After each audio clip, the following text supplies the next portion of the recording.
Hello everyone, कैसे हो आप सब। उम्मीद करती हूँ कि आप सब लोग अच्छे होंगे, स्वस्थ होंगे और मस्त होंगे। मैं हूँ किरण वर्मा, स्वागत करती हूँ आपका कैरियर प्लानिंग के इस प्लेटफॉर्म पर। जैसा कि आपको पता है, हमने एस्टेट 2024 के लिए साइकोलॉजी की क्लासेस स्टार्ट की हुई हैं।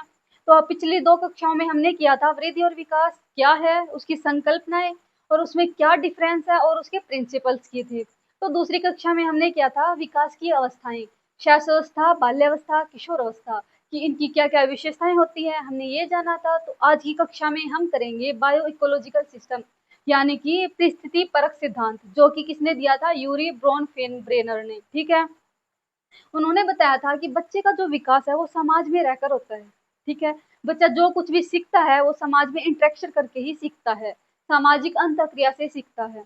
तो इन्होंने जो बताया था बच्चों का जो विकास है, उसके लिए इन्होंने 5 घटक बताए थे।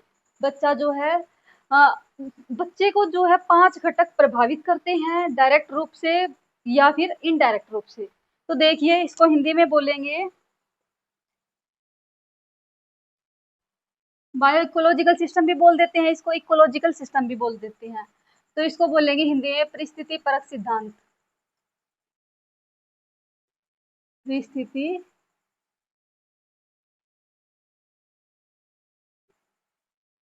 परक सिद्धांत, ये सिद्धांत एस्टेट की दृष्टि से बहुत ही महत्वपूर्ण है। इससे एक क्वेश्चन डेफिनेटली आता है। पिछले 3 सालों से मैंने लगातार देखा है कि इससे एक क्वेश्चन आएगा ही आएगा। तो इस सिद्धांत को क्या बोलेंगे, हम करने वाले हैं आज परिस्थिति परक सिद्धांत।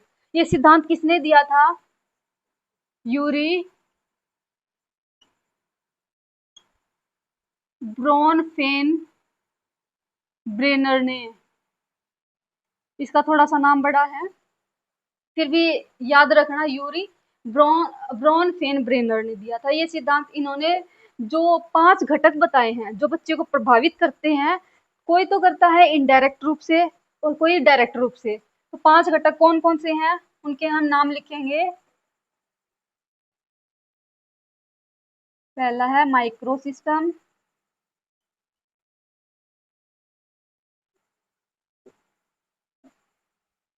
माइक्रो सिस्टम, इसको हिंदी में भी लिख देते हैं साथ ही साथ। इसको हिंदी में बोलेंगे सूक्ष्म तंत्र।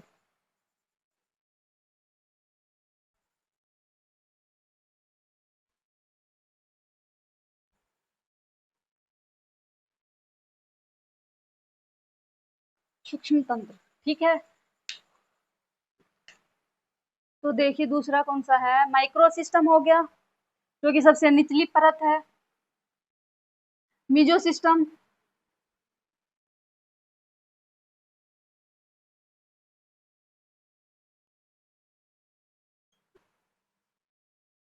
मीजो सिस्टम हो गया। मीजो सिस्टम को हम बोलेंगे मध्य तंत्र, मध्य तंत्र। ओके, थर्ड है एक्सो सिस्टम,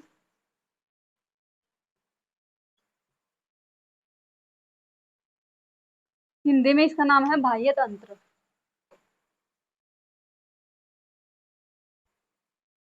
बाह्य तंत्र। फोर्थ आएगा मैक्रो सिस्टम, मैक्रो सिस्टम, इसको बोलेंगे बृहत मंडल, बृहत तंत्र लिख दो चाहे या मंडल लिख दो, ठीक है। लास्ट और फिफ्थ है क्रोनो सिस्टम, क्रोनो सिस्टम, इसको बोलेंगे घटनाक्रम, घटना चक्र, चक्र या फिर तंत्र, घटना तंत्र। तो देखिए ये जो है 5 इन्होंने घटना तंत्र या फिर 5 सिस्टम बताए थे, घटक बताए थे, किसने, यूरी ब्रोनफेनबर है, इन्होंने 5 घटक बताए थे जो कि बच्चे को प्रभावित करते हैं। ठीक है, कोई डायरेक्ट रूप से, कोई इनडायरेक्ट रूप से। तो परीक्षा में प्रश्न आएगा कि जो सांस्कृतिक मूल्य हैं वो कौन से तंत्र में आते हैं। तो ऑप्शन दे देगा, सूक्ष्म तंत्र, मध्य तंत्र, या फिर बाह्य तंत्र, या फिर वृत्त तंत्र। ठीक है, या फिर सूक्ष्म बोल दो, या फिर इसको हम लघु भी बोल सकते हैं, लघु तंत्र।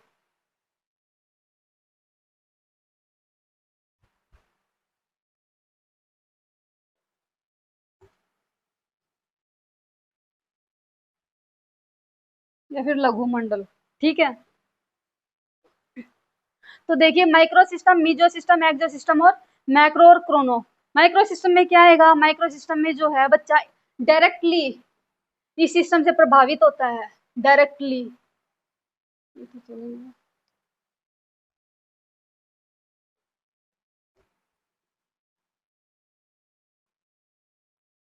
डायरेक्टली प्रभावित करेगा ये तंत्र बच्चे को। डायरेक्टली में कौन कौन आ जाएगा इसमें, इसमें आ जाएंगे माता पिता, पेरेंट्स, पेरेंट्स आ जाएंगे, घर पे रहेगा, उनके कांटेक्ट में रहेगा। और स्कूल आ जाएगा, स्कूल के साथ साथी संगी आ जाएंगे, जितने भी साथी संगी दोस्त, और पास पड़ोस, उनके घर के पास जो भी पास पड़ोस है, पास पड़ोस। ठीक है, तो माइक्रो सिस्टम जो कि डायरेक्टली बच्चे को प्रभावित करता है, उसमें आएंगे पेरेंट्स। पेरेंट्स घर पे रहेगा, उनसे प्रभावित भी होगा और उनको प्रभावित भी करेगा। अगर बच्चा शरारत करेगा तो उनके मम्मी पापा से कौन से उनको डांटेंगे। अगर बच्चा जो है उनके साथ अच्छा व्यवहार करेगा या फिर अच्छे से रहेगा, तो मम्मी पापा को उसको क्या आएगा, उसके ऊपर स्नेह आएगा। तो पेरेंट्स जो है उसको प्रभावित करेंगे। स्कूल, स्कूल के भी डायरेक्ट कांटेक्ट में रहेगा टीचर्स के, साथी संगी उनके साथ खेल लेगा, और पास पड़ोस घर जो चाचा ताऊ हैं उनके घर के पास, उनके साथ, उनके बच्चों के साथ खेलने जाएगा। ठीक है, तो डायरेक्टली प्रभावित करता है, और बच्चा भी उनको प्रभावित करते हैं, और वो भी, ये सब जो है वो भी बच्चे को प्रभावित करते हैं। तो इसी वजह से इसको क्या बोला गया है, बाई डायरेक्शनल, बाई डायरेक्शनल। ठीक है, तो आगे आएगा मीजो सिस्टम। मीजो सिस्टम में क्या होगा, मध्य तंत्र। मध्य तंत्र में जो पेरेंट्स हैं और स्कूल, ये आपस में क्या बनाएंगे, संबंध बनाएंगे, बनाएंगे। मध्य, मध्य मतलब कि मध्यस्थता, इंटरमीडिएट। ठीक है, ये जो पेरेंट्स हैं और स्कूल, इसके बीच में जो पेरेंट्स हैं बच्चे के, वो स्कूल में जाएंगे और टीचर से बात करेंगे। जैसे कि for example PTM, parents teacher meeting. उसमें क्या, बच्चे के जो इनके अगर मधुर संबंध बनेंगे तो बच्चे को पॉजिटिव रूप से प्रभावित करेगा, और अगर इनके अंदर नेगेटिव संबंध बनेंगे तो भी बच्चे को नेगेटिव, उसके विकास पर नेगेटिव प्रभाव पड़ेगा। तो मीजो सिस्टम जो है वो पेरेंट्स और स्कूल लगा लो, या फिर संगी साथी या पड़ोस, इनके बीच में संबंध बनाएगा।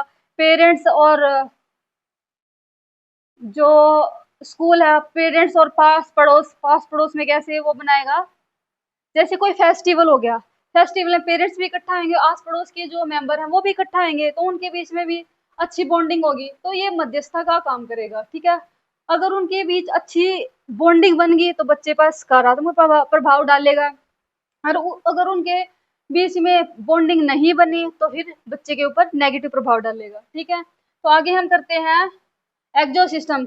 एक्सो सिस्टम यानी कि बाह्य तंत्र। बाह्य तंत्र जो बच्चे को इनडायरेक्टली प्रभावित करता है, इनडायरेक्टली। बस एक ये बात याद रखना, जैसे कि माता पिता का कार्यस्थल,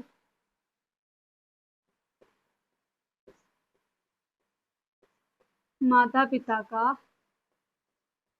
कार्यस्थल, इसमें बच्चा तो कहीं पर भी नहीं होता। मेरा कहने का मतलब है कि बच्चा डायरेक्ट रूप से इसमें प्रभावित नहीं होता। माता पिता का कार्यस्थल हो गया, और स्वास्थ्य केंद्र,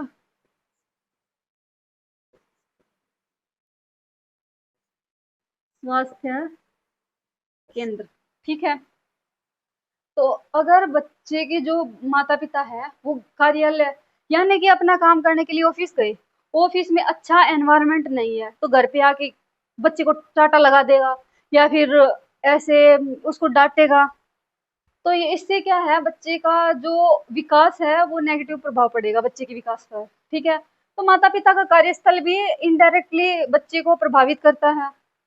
और स्वास्थ्य केंद्र, अगर बच्चा जहाँ पर रह रहा है वहाँ पे स्वास्थ्य केंद्र यानी स्वास्थ्य की सेवाएं उपलब्ध नहीं है तो भी बच्चे के ऊपर नकारात्मक प्रभाव पड़ेगा।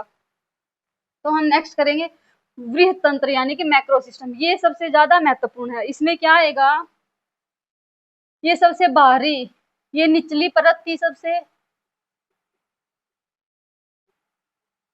और ये जो है मैक्रो, ये सबसे बाहरी परत है,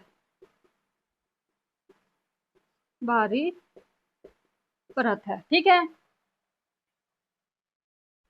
तो इसमें जो है वो आएगा सांस्कृतिक मूल्य,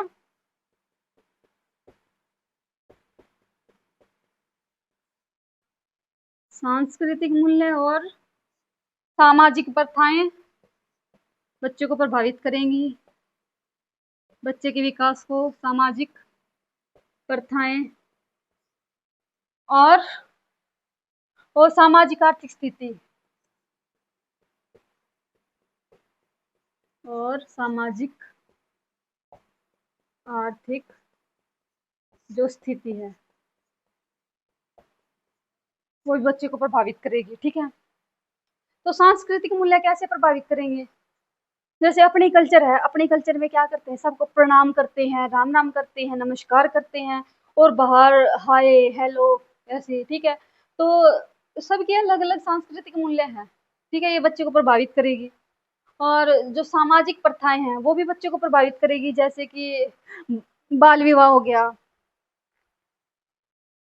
बाल विवाह हो गया जहाँ पर, और भी अलग अलग प्रथाएं हैं। ठीक है, सामाजिक आर्थिक स्थिति, जैसे कि किसी की अगर घर की सामाजिक आर्थिक स्थिति अच्छी है, उसका विकास देखो उस बच्चे का, और एक उस बच्चे का विकास देखो जिसकी सामाजिक आर्थिक स्थिति निम्न है, तो उन दोनों में डिफरेंस मिलेगा। जिसकी अच्छी सामाजिक आर्थिक स्थिति हुई, जिसको टाइम टू टाइम खाना मिलेगा, पैसे मिलेंगे, उसकी सारी नीड को ध्यान में रख के उसका विकास होगा एक तो, और एक दूसरी तरफ जहाँ पर बच्चे की, जहाँ पर सामाजिक आर्थिक स्थिति सही नहीं है घर वालों की, तो उसका बच्चे का विकास थोड़ा सा अलग होगा इस बच्चे से।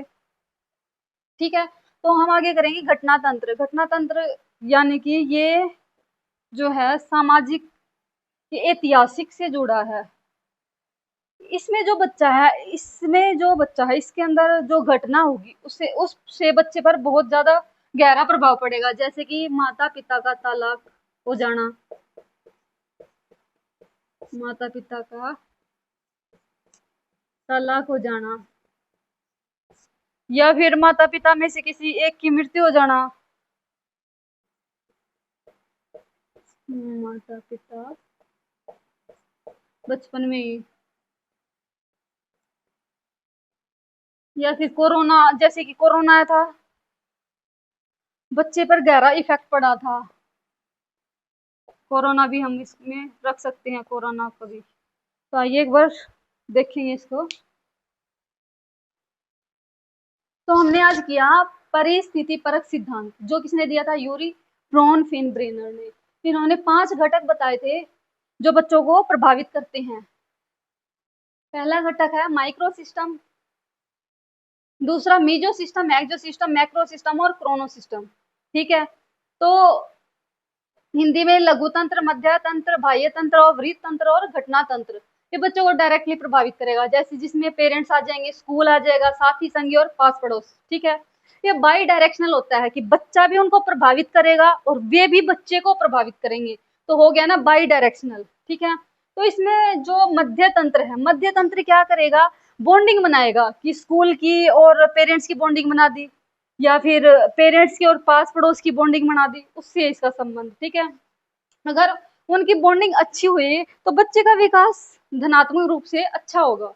तो एक्जो सिस्टम, इसमें बच्चा जो है इनडायरेक्टली प्रभावित होता है, इसमें बच्चा खुद डायरेक्टली इन्वॉल्व नहीं होता।